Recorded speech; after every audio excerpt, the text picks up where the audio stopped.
You ready? All right, Coach, if you could start us with an opening statement. All right, well, just very thankful for the victory. I thought our guys, showed up with the right frame of mind and played very well early on. I thought towards the mid-second quarter, there was a couple lapses on offense that weren't really clean. Jumping off sides on a quarterback sneak in the third one. Dropping a ball that probably should have been caught on a deep ball, and the deep balls could have been thrown just a little bit better. Allow the receivers to run away from coverage a little bit, but a couple catchable balls. I thought one to Coley, quite frankly, I guess I'm not allowed to say I thought it was pass interference, so I won't say that. But the play before, I'm not supposed to say I didn't think it was holding either, right? I can't do that. Okay. Anyway, the very end, getting the punt block one wasn't great, but I thought the rest of the special teams were outstanding. And I guess we blocked one, returned one, blocked the punt, returned one for a touchdown, which was great. I don't know, ran the ball well, obviously. 3 backs got over 100 yards, which is unique, but we got 3 really solid backs, and we got a few more behind them that aren't bad. So that was good. I thought the line played well in the run game. We gave up a sack on a third medium that was a little kind of a hitch and go route that I thought we had open for a big play, but we just had a lineman not block the gap he was supposed to block, which was disappointing on a third down. So we had a couple third downs. As a matter of fact, I think it was the third down right after that we jumped off sides. So we jump off sides, then we give up a sack, which wasn't well, but it wasn't very good. But other than that, I thought we played pretty good, and just thankful for the victory.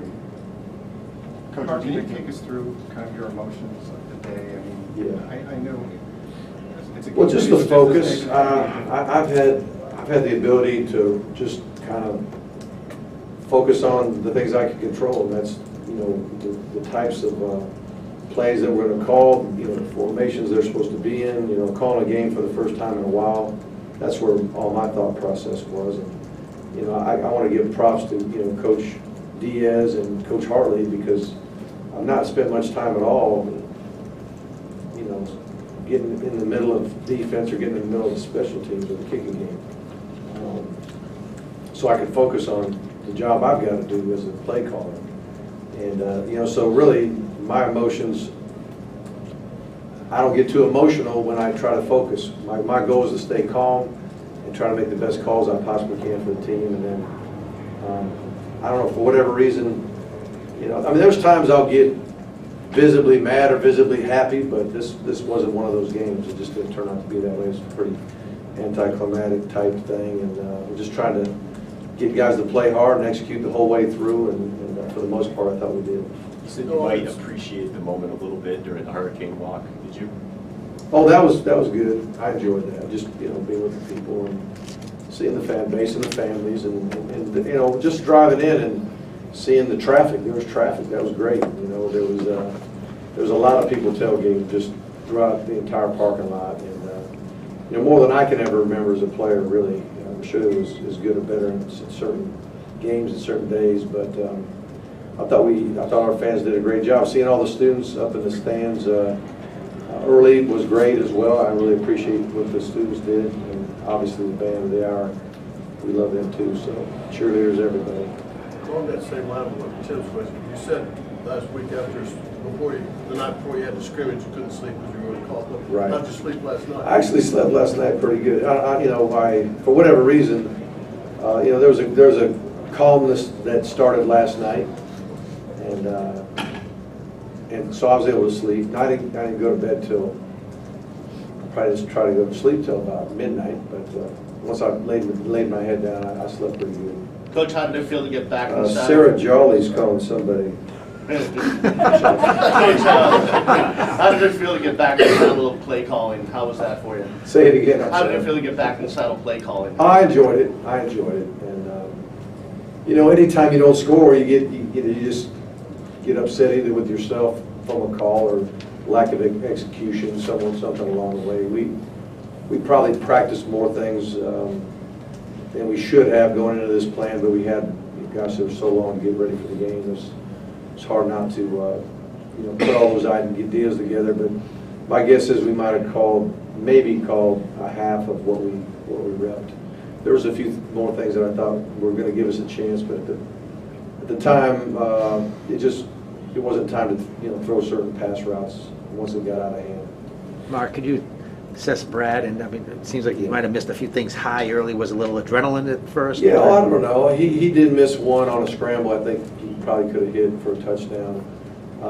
We threw the deep ball to Amon, which was a very catchable ball, but he had to slow down just a tad to get it. And Coley's probably could have kept him on the run a little bit better too. I thought he got interfered with. But it's better to put the ball in play than to overthrow it too. So, but overall, I thought he managed the game well. I thought he got us in the right running game just about every time he came to the line of scrimmage with the options that we give him. So, I thought he did a nice job. I don't think there's any balls that could have or should have got picked, which is big for me. I thought he did a good job. What did you think of the freshman linebackers? I think the defense in general played very well. It's hard for me to, again, I'm focusing so much on the offense, and even in between plays, I'm talking to the coaches upstairs. I'm talking to, the run game guys, Coach Brown and Coach Searles about what we might run the next series. So, I mean, I'm really I'm not the coordinator, but when you call plays, there's things that need to be done in between series as well. So I didn't watch a whole bunch. I'll get in position where I'll watch more as the season goes on. But game one, just wanted to make sure I was doing my job well. A couple more questions. Mark, the challenge of a game like this, when kids being kids and the human condition being what it is, when they see 70-3, they might think it was a lot better or a lot easier than what the tape might show. What's the challenge of getting kids grounded again? Well, I mean, we want them to play hard. We want them to. We obviously want to win the game, but we focus on the plays themselves and the execution of the plays and how hard we play and how well we tackle and how well we do our assignments, not just the assignment, but the technique. So that's what you got to focus on every play. That's what I talked to him at the end. I felt like on that punt at the end, somebody from FAM cared more than we did at that moment. And that can't happen anytime. You have to, cherish every moment you get, every snap you get. And that had been the first play of the game. I hope that wouldn't have happened. But my guess is somebody relaxed a little bit and got the thing blocked. Mark, we believe it's the first time since 1987 that 3 UM running backs each had 100 yards. I know you mentioned that. Obviously, that's pretty special. Yeah, it's good. I mean, those guys all deserve it. They're all really very, very quality backs, and the blocking was good. I mean, a lot of times they did make people miss, but there was some good blocking up front. There was some good blocking in the perimeter. The one touchdown to Amon, even though it was not a run, very good blocking by the other 2 receivers. So there was some good downfield blocking and perimeter blocking, which turns a 60-yard gain into maybe a 60-yard gain sometimes. And then in the end, guys have to make people miss to get long runs like that, and they were able to do that. Mark, you look like you found a comfortable place on the right side of your offensive line to attack. Went there a lot. A lot of times it just has to do with what hash we're on at the time and what we're not right now. We're not sitting here saying the right side is the side we're going to run to, the left side is the side we're going to run to. A lot of it has to do with just the scheme and what hash we happen to be on.